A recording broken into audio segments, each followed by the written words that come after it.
ఓం శ్రీ గురుభ్యో నమః. శ్రీ శ్రీ శ్రీ యోగి రామానంద గురుపాదుగా పూజయామి. శ్రీ లలితా సహస్రనామ స్తోత్రంలోని 148వ శ్లోక వివరణ.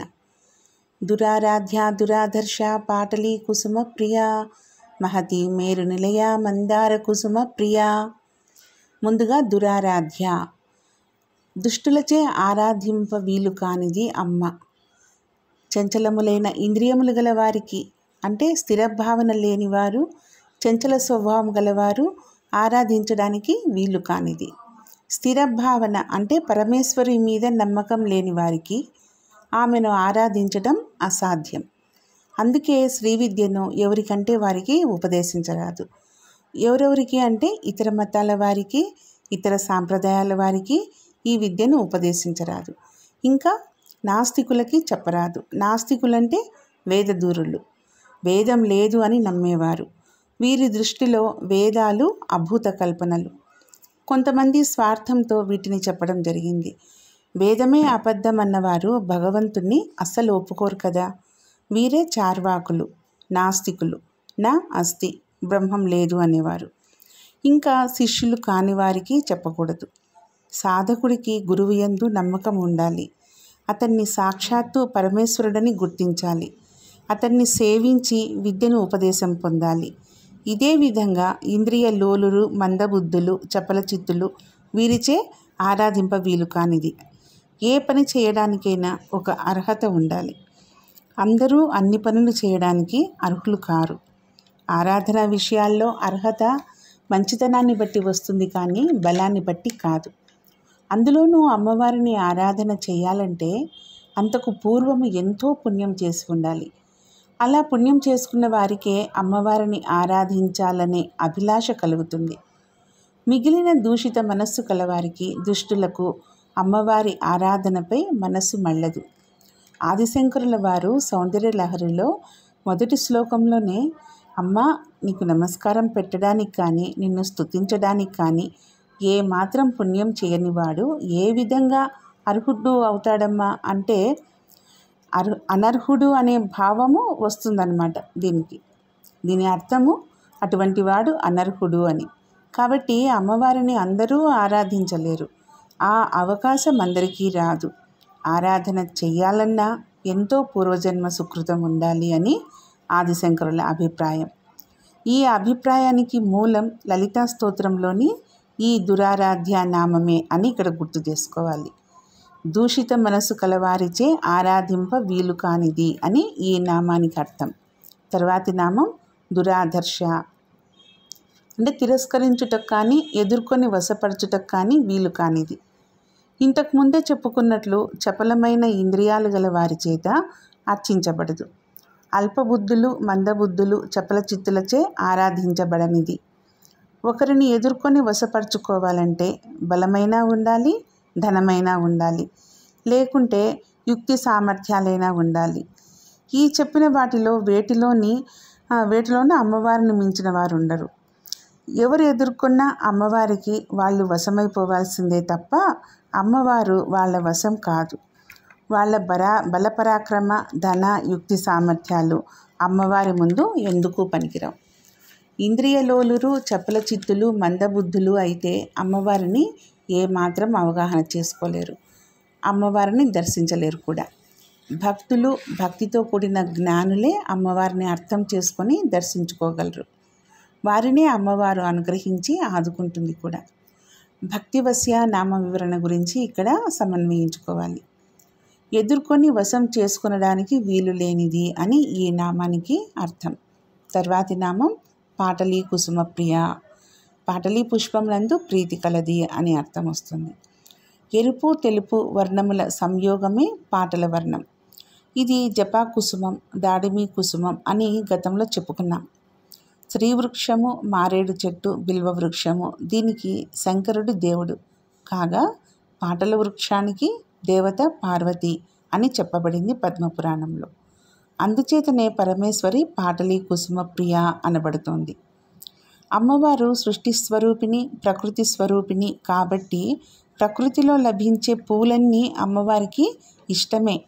అలాగే పూలన్నీ ఇష్టమైన సంపెంగ, మందార, దాడిమి పుష్పాల్లాగానే పాటలీ కుసుమం అంటే కూడా అమ్మవారికి చాలా ఇష్టమట. ఇందుకు కారణం కూడా ఉంది. ఈ తెలుపు ఎరుపుల సమ్మిశ్ర వర్ణాన్ని పాటల వర్ణం అంటారు. వాత్సల్యానికి, ప్రేమకు, ఆర్ద్రతకు, ఆప్యాయతకు చిహ్నమైన సజీవమైన హృదయం కూడా ఈ రంగులోనే ఉంటుంది. అందుకే అమ్మవారికి ఈ రంగు అంటే అంత ఇష్టం. హృదయంలోని ప్రేమను సూచించడానికి సంకేతించబడిన గులాబీ పువ్వు కూడా ఈ రంగులోనే ఉంటుంది. పాటలీ కుసుమం అన్నా, కుసుమ అన్నా కూడా ఒకటే అర్థం వస్తుంది. ఈ అర్థంలోనే హృదయాన్ని కుసుమపురం అంటారు. అందరిలోని పాటలీ కుసుమ వర్ణంలో ఉండే హృదయమే అమ్మవారికి ఇష్టమైన స్థానం కాబట్టి అమ్మవారిని పాటలీ కుసుమ ప్రియ అని అన్నారు. తర్వాతి నామం మహతి, అందరికన్నా పెద్దది. అందరికన్నా పెద్దవాడైన భగవంతుణ్ణి మహాన్ అని, ఈ మహాన్ అనే పుంలింగ శబ్దానికి స్త్రీలింగ శబ్దమే మహతి అంటారు. అందరికన్నా పెద్దవాడు భగవంతుడైతే ఆయన్ని గురించిన అభిప్రాయమే భగవతి అవుతుంది. ఈ భగవతి పేరు మహతి. పరమేశ్వరి మహనీయురాలు, పూజ్యురాలు కాబట్టి మహతి. ఈ రకంగా జగత్తంతా హిరణ్య గర్భుని చేతనే సృష్టించబడింది. ఆ హిరణ్య గర్భతత్వాన్నే మనం మహత్తు అంటాం. అంటే విశాలమైన ప్రపంచానికి ప్రవర్తకురాలు కాబట్టి పరమేశ్వరి మహతి అనబడుతుంది. మన వెన్నెముకనే దండంగా, వెన్నెముక వెంబడి ఉండే ఇడా, పింగళ, సుషుమ్న నాడులే తంత్రులుగా ఉండే వీణను ప్రతి వ్యక్తిలోనూ ఏర్పాటు చేశాడు భగవంతుడు. ఈ వీణ దానంతట అదే మ్రోగితే కచ్చపి అవుతుంది. ఇదే సరస్వతి దేవి వీణ. మన ద్వారా పలకబడే సత్యం, ఋతము ఈ వీణ ద్వారానే పలకబడతాయి. ఇదే రకమైన వీణను నారదునికి ఇచ్చాడు. ఈ వీణ పేరు మహతి. ఈ వీణలోని తంత్రులు మీటకుండానే మారు పలుకుతాయట. నారదుడు ఒకసారి నారాయణ అంటే ఆ మహతీ తంత్రులు మళ్ళీ నారాయణ అంటాయి. మనలో యోగదండాకృతిలో ఉన్న వీణ అని ఈ నామానికి అర్థం. తర్వాతి నామం మేరు నిలయ. మేరువును నివాస స్థానంగా కలది అమ్మవారు. అమ్మవారు మేరు పర్వత శిఖరం మీద ఉంటుందట. భూమి మీద ఈ మేరు పర్వతం ఉత్తర దిశగా ఉంటుంది. భూమి యొక్క ఉత్తర ధ్రువాన్నే మేరువు అంటారు. భూమి యొక్క దక్షిణ ధ్రువాన్ని మందరం అంటారు. ఈ రెంటిని కలిపే ఎన్ఎస్ రేఖను అంటే భూమి యొక్క ధ్రువాక్షాన్ని భూమికి సంబంధించిన మేరువు అంటారు. అలాగే మనలో కూడా మూలాధారము దక్షిణ ధ్రువం అయితే సహస్రారము లేదా బ్రహ్మరంధ్రము ఉత్తర ధ్రువం అవుతుంది. ఈ రెంటిని కలిపే వెన్నెముకను యోగదండము లేదా బ్రహ్మదండము లేదా మేరుదండం అంటారు.